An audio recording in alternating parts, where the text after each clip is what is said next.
Here's a collection of telephone sounds of the 1970s culled from the many, many tapes that I have. And this is just a small sampling, but it does give an overall good picture of what the old network sounded like. While not all of these selections include the dialing portion of the call, many of the ones that do were recorded from a rotary dial phone, and it's good to know what the rotary dial sounds like on a phone tape. Otherwise, you may not recognize what you're hearing. Typically, the rotary dialing sounds like this. That is what comes out on the tape, instead of the mechanical noise. That's a Bell system phone. That's the GTE phone, but those are the sounds you don't usually hear on the phone tapes. Some of the phones we used had dials that we had literally speeded up by modifying the spring mechanism. That caused the normal clicks of dialing to make more of a razzing sound like this. From a payphone, the dialing sound is a softer sound because we're recording off the earpiece using a pickup coil. Some home phone tapes were made this way as well. And in this case, the clicking of the dial is muted by the phone itself. So each dialed digit sounds like the background noise getting softer, then a series of soft clicks, and then the background noise coming back to normal volume. So for example, when the noise on the line is this, and I dial a rotary digit,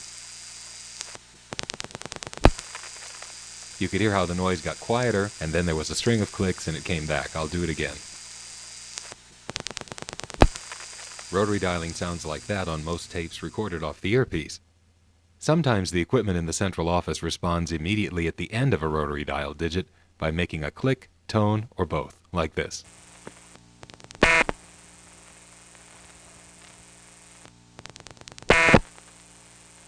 Anyway, this network was a playground for me and the other phone freaks. In fact, we used to spend as much time on this network as some people now spend on the internet. Just to give you an idea of how organic and gritty the old network was, I'll use an extreme example. Here's what it sounded like to use the phone in a rural community served by the Bell system. This example is Rockmart, Georgia.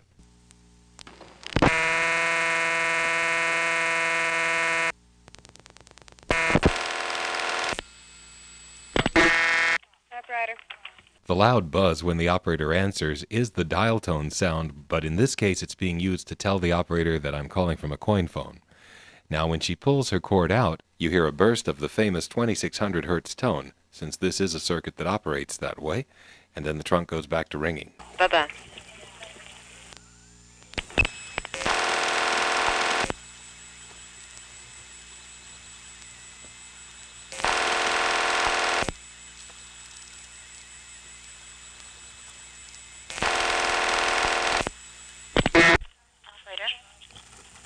Next is a call within this same rural community to a number that rings double. The double ring was originally designed for multi-party phone lines. By the 1970s, party lines were relatively rare, but double rings were pretty common. They were left over from the days when they were needed for four-party lines or more.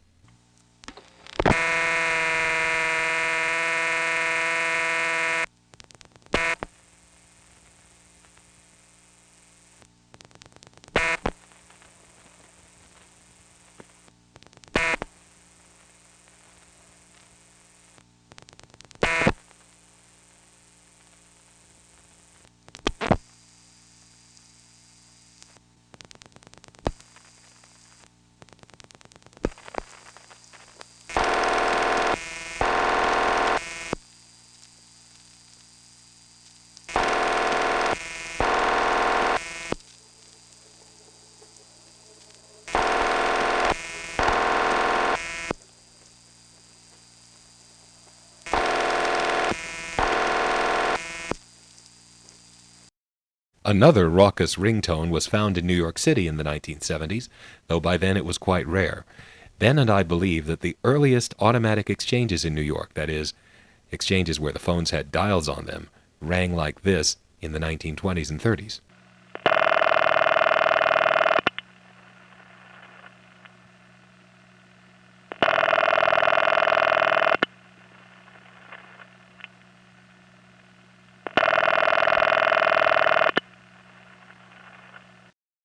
This next example is from Atlanta, and it's the sound of calling a business with 50 phone lines at a time when all those lines are busy.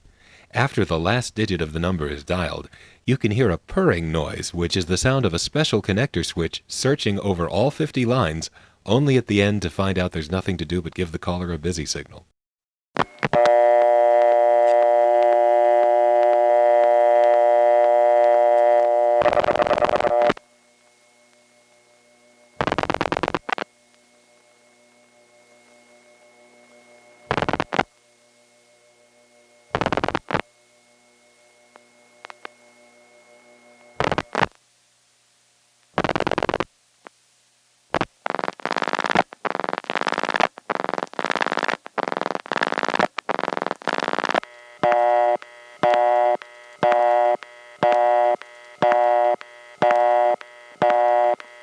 The dial tone on that call is a typical Bell System city dial tone, which is also on this example from New York. The switching equipment, however, is very different.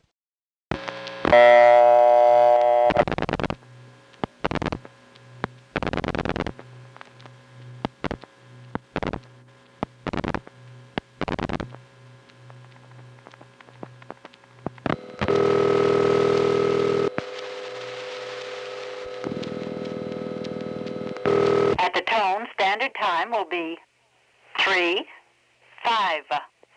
Exactly. At the tone, standard time will be 3, 5, and 10 seconds. At the tone, standard time will be 3, 5, and 20 seconds. At the tone, standard time will be... That is the old time lady named Mary Moore. She was apparently a telephone operator for Southern Bell. She predates the famous time lady named Jane Barbie, who we will be hearing from later on. The next example has another common Bell System dial tone, this time from Fairfield, Connecticut. The call ends up on an intercept tone, which at the time I was hearing it in the 70s, I couldn't help but wonder, does anybody really know what this means?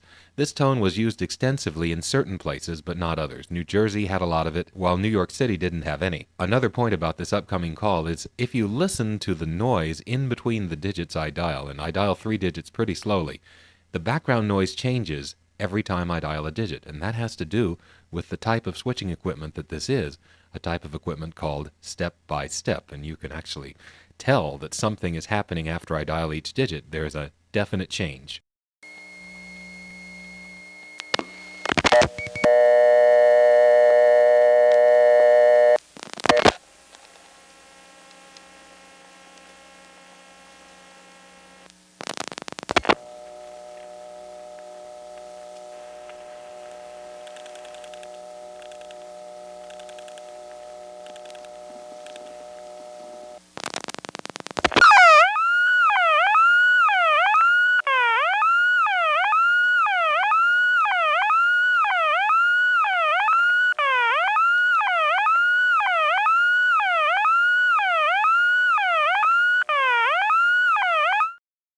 In western Texas, Southwestern Bell had a breathy voice that they used to use on all their recordings for a while. This recording was made from the Amarillo bus station by Ben.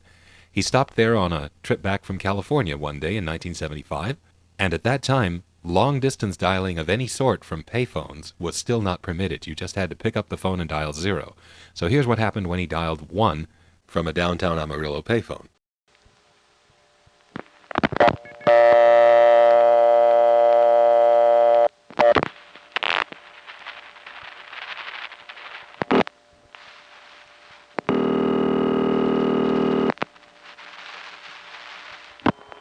I'm sorry the number you have reached is not in service at this time. If you need assistance, please stay on the line and the operator will answer. This is a recording.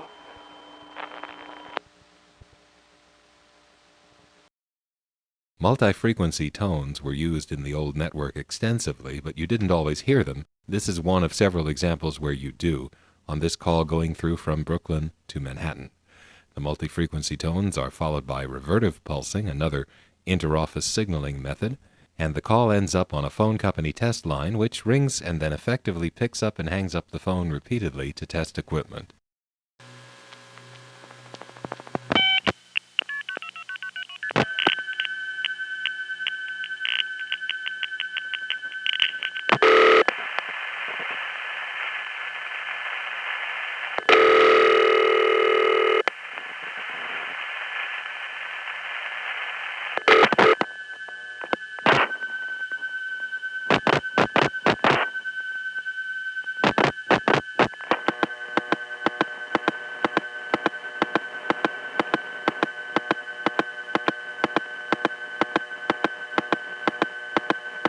One thing that made the old network interesting was trunk noise, the background sounds on the common circuits for handling phone calls from one place to another.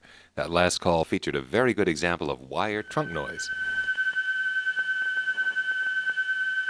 This sound has nothing to do with the call that we are on. It actually is leaking from adjacent circuits which are oscillating while they are idle.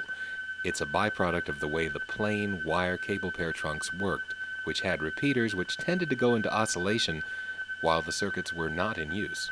And so this sound has no technical function whatsoever. It comes from adjacent trunks that aren't even being used right now. But it sure gave trunks like this a unique sound. Now this next call goes over a trunk that also has a background squeal. This one. That's 2600 Hertz, and it does have a technical function on the call we're about to make.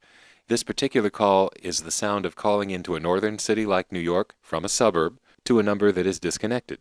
It also features Mark Bernay's favorite sound, panel revertive pulsing, which we also heard on the last example.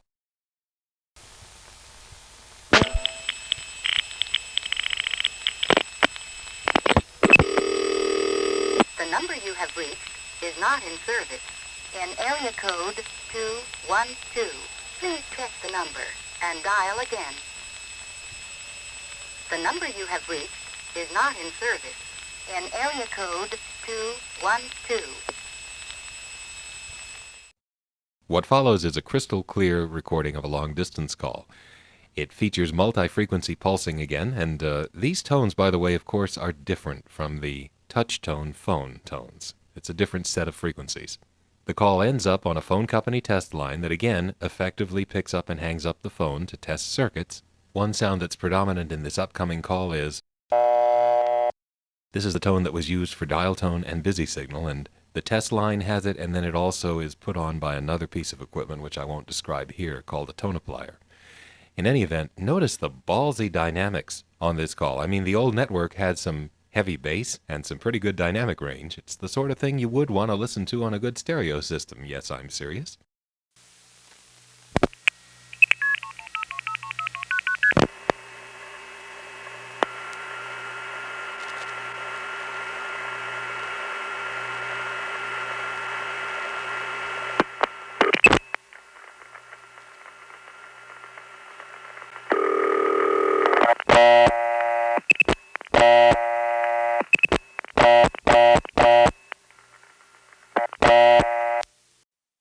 What follows is a very common bell system ringtone, usually associated with suburban areas, but also found in small towns and sometimes in the middle of large cities. The call ends up on a classic New York telephone intercept recording, which was all over New York State, thanks to New York Tel sending master tapes to every central office.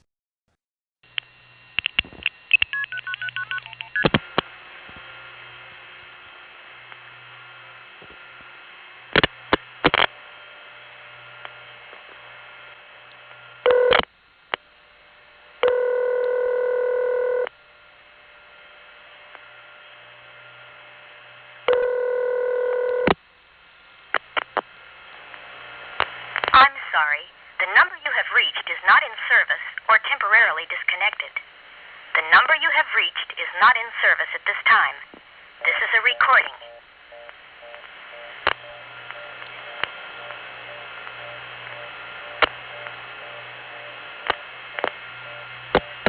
And the number dialing. Here's a call made from a payphone in the Bronx, served out of the Grand Concourse Central Office building. This particular central office had an abnormality in its power supply that caused a very loud whining noise to seep into just about everything. You can especially hear it while the number is being dialed. This is followed by one way that dial pulsing can sound, and this is the same protocol that is used in the rotary dialing of an old-fashioned phone, except here one switch in the network is using dial pulsing to communicate to another. Finally, it ends up on a busy signal, most often associated with rural areas, but also used for certain private telephone systems, in this case that of Chemical Bank in Lower Manhattan.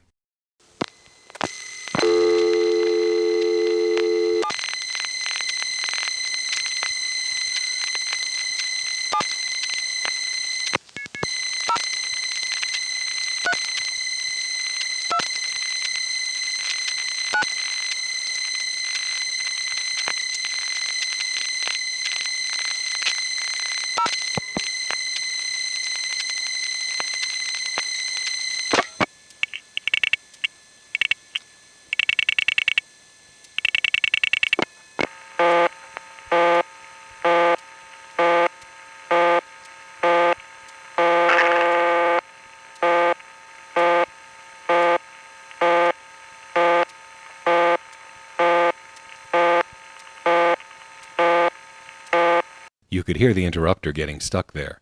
And that busy signal could be talked through. That is, if two people called it at once, they could hear each other. It was used as a deliberate conference various times from 1972 through 1986. Probably the longest running potential conference I knew about in the old network. Next, another crisp, clear, long-distance call, this time to a Bell System rural double ring. This is the other typical Bell System rural ring. It's not quite as raucous as the first one we heard. There's also audible dial pulsing, although in this example it sounds different than the last one.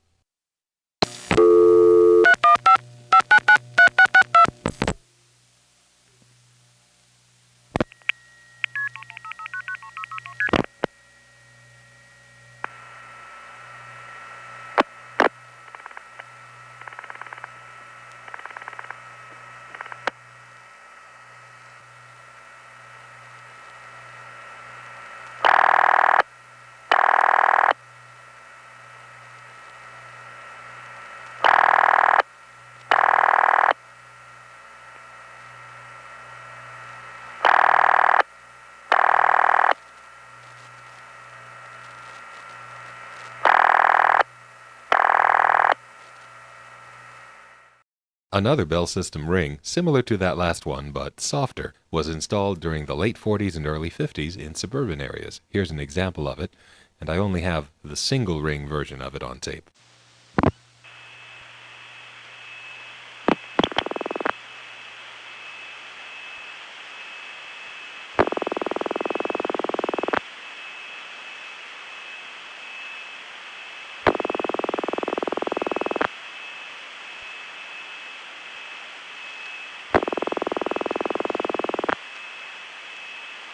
This type of ringing machine made such a soft, gentle sound that the Bell System had to retire it in the early 80s just for that reason, because they were using high-tech equipment to listen to phone calls to make sure they were going through, and this ring sound just wasn't being picked up right. Here's the not-so-soft busy signal that same ringing machine produces.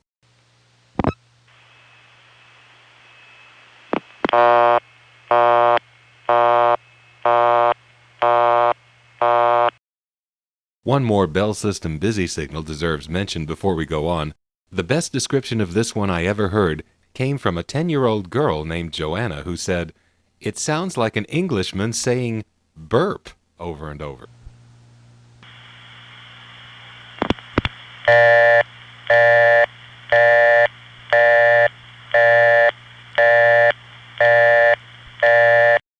With that, we've now touched upon the main types of Bell System rings heard in the United States, although of course there were individual variations that created a larger variety than what we've heard so far. But here's one more example of the one we called city ring. In this case, what's ringing is an operator whose job is to tell customers who have misdialed to hang up and try again. The static between rings is a city ring specialty and had to do with a mercury switch being used to make and break the circuit as the ring went off and on during the normal cadence.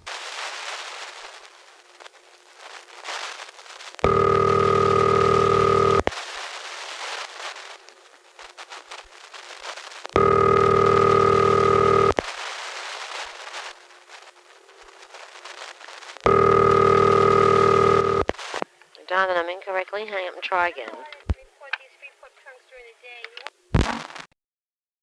Now, just to be fair, let's include some rings from GTE, the second largest phone company in the United States, aka the largest independent at the time these recordings were made.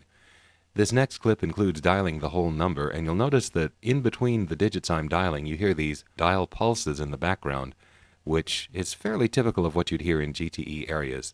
This comes from a device called the 102 director system that was dialing while you were dialing.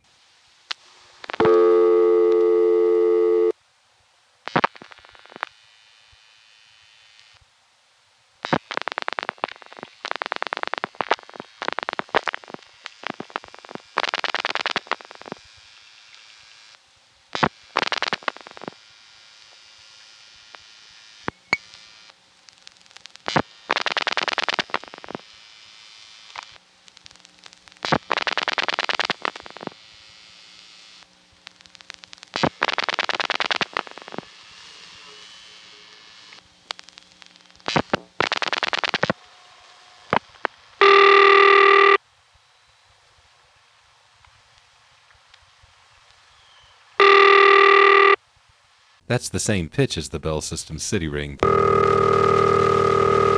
but not a very good imitation. Here's another common general telephone ring.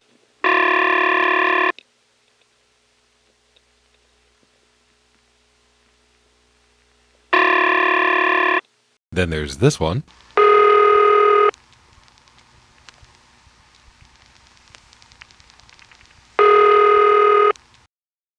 Next we have one of the sillier independent rural rings, followed by a Jane Barbie intercept recording.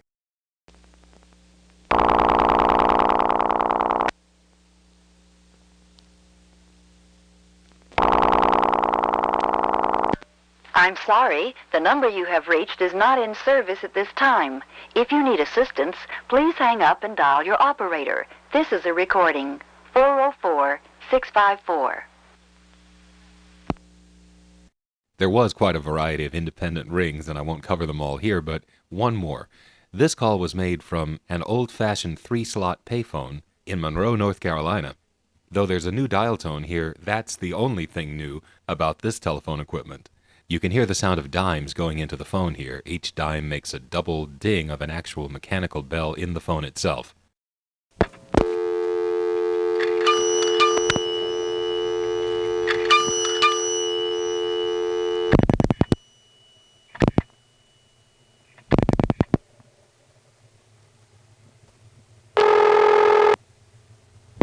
Repair service, may I have the number you're reporting? By the 1970s, the independent local phone companies were fully interconnected into AT&T's national long-distance network. But competitive long-distance service was in its infancy and was not fully interconnected.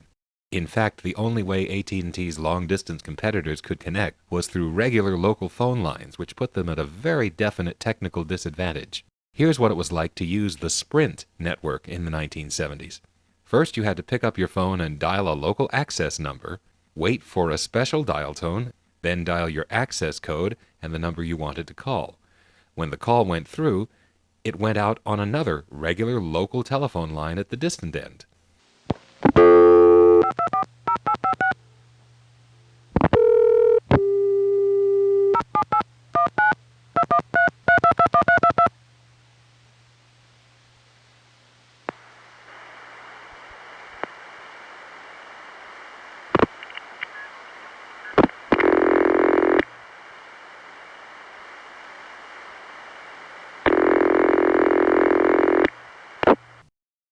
The first incarnation of the Sprint and MCI long-distance networks included switches made by the Dan Ray Company, which used an ancient technology for intercept announcements involving recorded loops of sound on photographic film.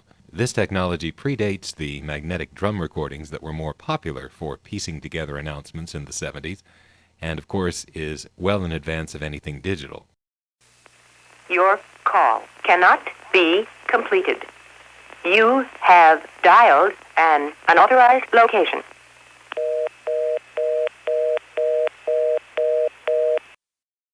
When you called Canada to an area served by the Bell Company there was another ring which was very common.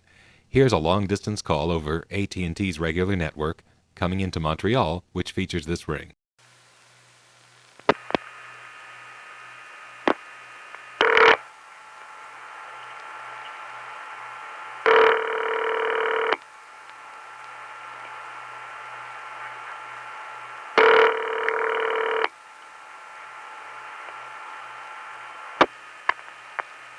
Je regrette, mais il n'y a pas de service au numéro que vous avez composé. I am sorry, there is no service for the number you have dialed. Je regrette, mais il n'y a pas de service au numéro que vous avez composé.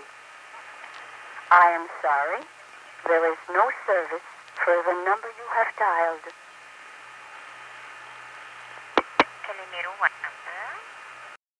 Occasionally this ring would turn up in unexpected places. Kingston, Jamaica, for example. What follows was reached by picking up a payphone in Greenville, North Carolina, and dialing 175121.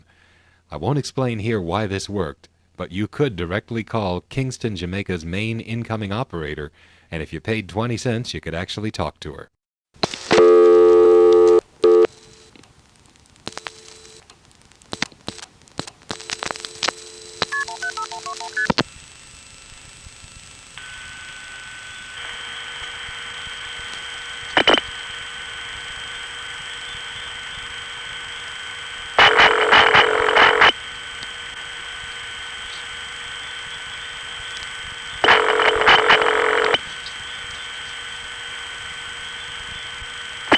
Attending web.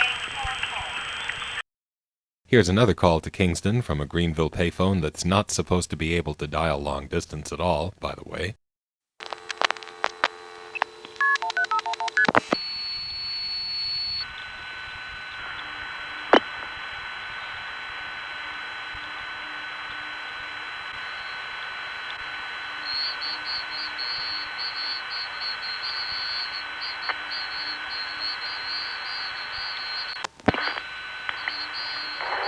I'm sorry, your call did not go through. Will you please hang up and try again? This is a recording from Kingston.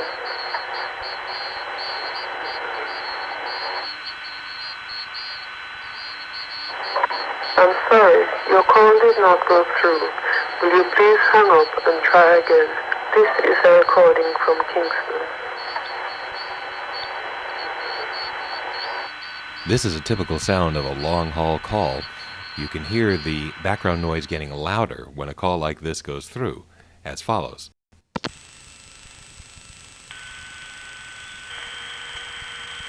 Each increase in the background noise indicates another link being added to the chain. And then the crosstalk.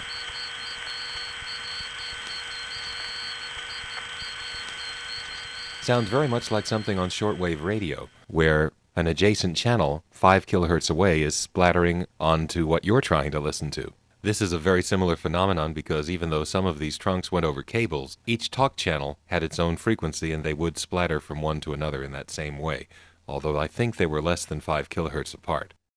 Speaking of the Caribbean, here's a call to San Juan, which goes through some unusual equipment, producing some odd clicks and buzzes that I have no idea what is. I don't think anybody knows what it is. And also ends up on a rather unusual recording, the English part of which is done by Jane Barbie again, the time lady. Except this time, she's telling the subscriber, who might be calling to his own number from another phone, you'd better call the phone company.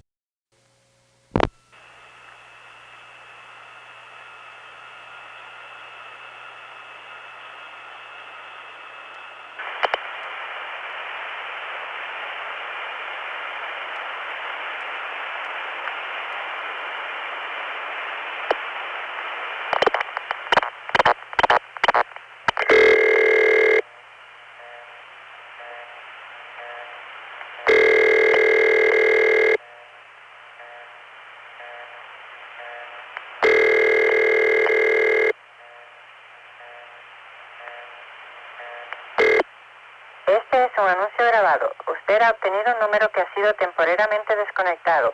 Si usted es el abonado, favor de llamar a su representante de servicio. This is a recorded announcement. The number you have reached has been temporarily disconnected. If you are the subscriber, please call your service representative.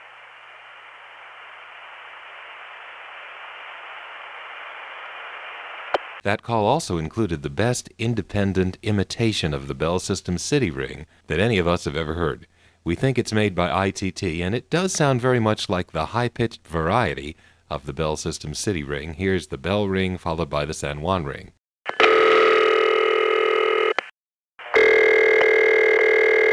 Pretty good. But enough imitations. Let's get a real, genuine British ring from this side of the Atlantic. Calling the Bahamas in the 70s, you could very much hear the influence of the British Empire by the normal double ring, very common in a place like London. The recorded announcement here, however, is very North American and is done by Jane Barbie using an unusual announcing style.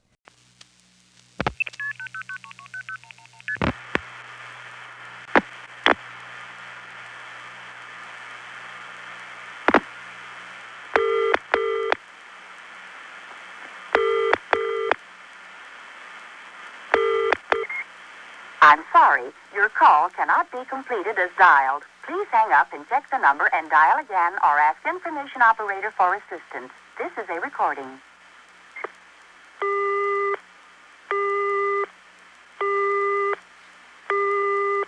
I never really did much international stuff, and neither did Ben. Oh, by the way, when I say international, I mean outside the U.S. and Canada. In the 1970s, there was just one long-distance network that so interconnected the two countries that it really was one big happy family, not like today. But as I was saying, we never did much that was international. but there are a few recordings here and there. Here's one from Germany and one from Australia. Kein Anschluss unter dieser Nummer. Kein Anschluss unter dieser Nummer. This is a recording. Your call has been unsuccessful. Please check the number and dial again. If not successful, call your service difficulties. The one exception to my general non-participation with countries outside the North American numbering plan was a series of calls I made to France very late in my telephone interest in 1981. I realized that France had a unique network featuring a system made by ITT which was so slow to set up the call that they had to put on a special tone to pacify the customer to let him know something was happening. In France, after you've dialed and your call is going through the French network, you'll hear this tone.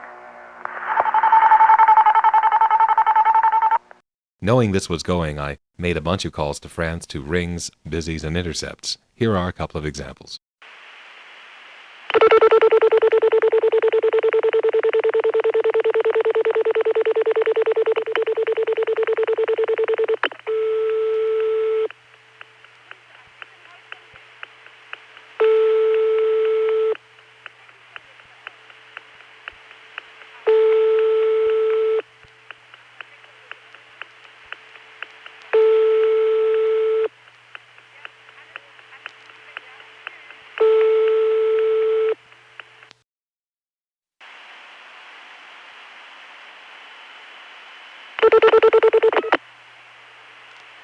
Veuillez consulter l'annuaire ou votre centre de renseignement.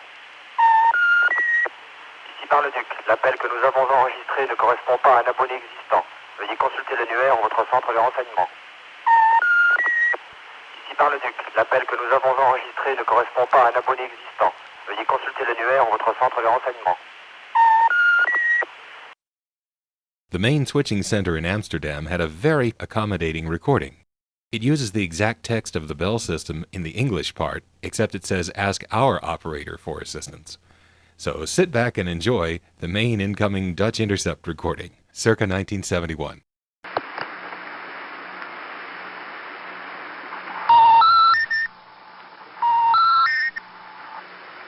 I'm sorry, we are unable to complete your call as dialed. Please check the number and dial again, or ask our operator for assistance.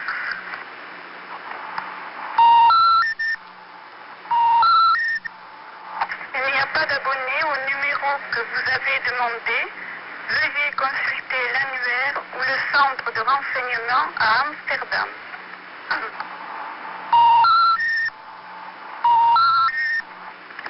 אני מצטערת, המספר שחייגת אינו מחובר. אבקש לבדוק את המספר ולחייג שנית, או לבקש את עברת הטלפנית באמסטרדם. תודה.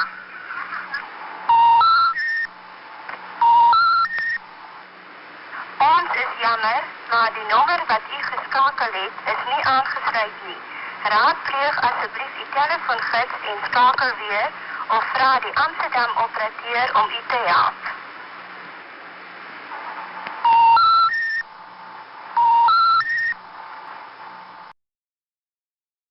If you're hearing this on YouTube, my main platform is SoundCloud, where you can find many more recordings of the old telephone network.